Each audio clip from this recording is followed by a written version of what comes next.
oo ah Buuhoodle Balansa Hotel waxaa maanta shir aad u ballaaran isugu yimi wafti ballaaran oo hogaaminayo garaadka guud ee SSC garaad jaamac garaad cali garaad jaamac garaad mukhtaar garaad cali buraale garaad Salebaan buraale oo aadan ayaa uqaashay waxgaradka beelweynta aadan Axmed muhiimadda kulankan wuxuu ku saabsanaa sagoonti iyo caasimad loo sameeyay waftiga ka socda golaha dhaqanka ee maalmaha ku sugnaa magaalada Buuhoodle isla markaana kulamo la qaadanayay waxgaradka deegaanka Buuhoodle kana qayb galay xafladii ballaaran loo qabtay ardayda jaamacadda Bariga Afrika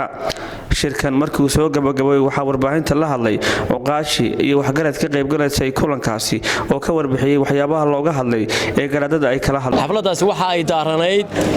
anigu waxaan markuu ay horeyso gudoomiyaha gudida qabanqaabada garaadka beesha aadan Axmed garaad Cabdilaahi Axmed Sulub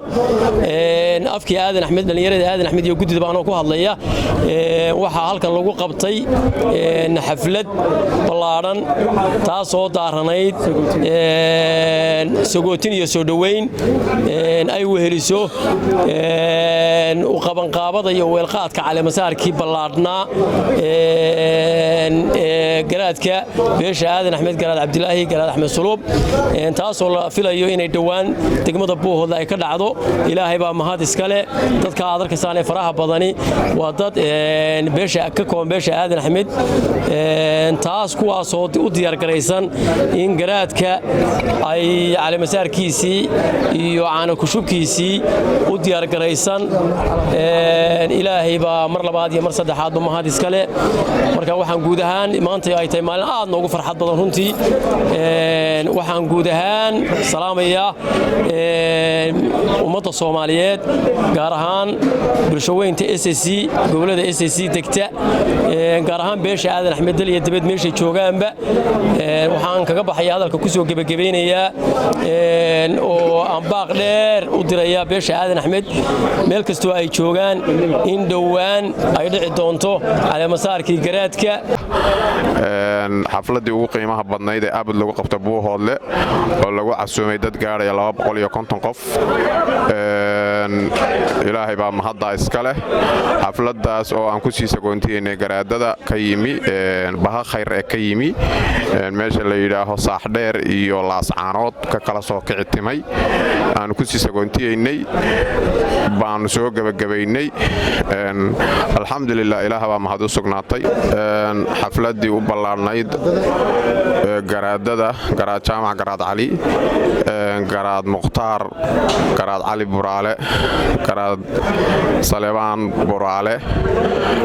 loogu qaban qaabiyay xafladii ugu qiimaha badnayd Buuhoodle aad iyo aad u qiimo badan waxa lagu macsuumay tiradeedu gaarayso 250 ilaahay baa mahad leh waxa halka lagu sagoontiyay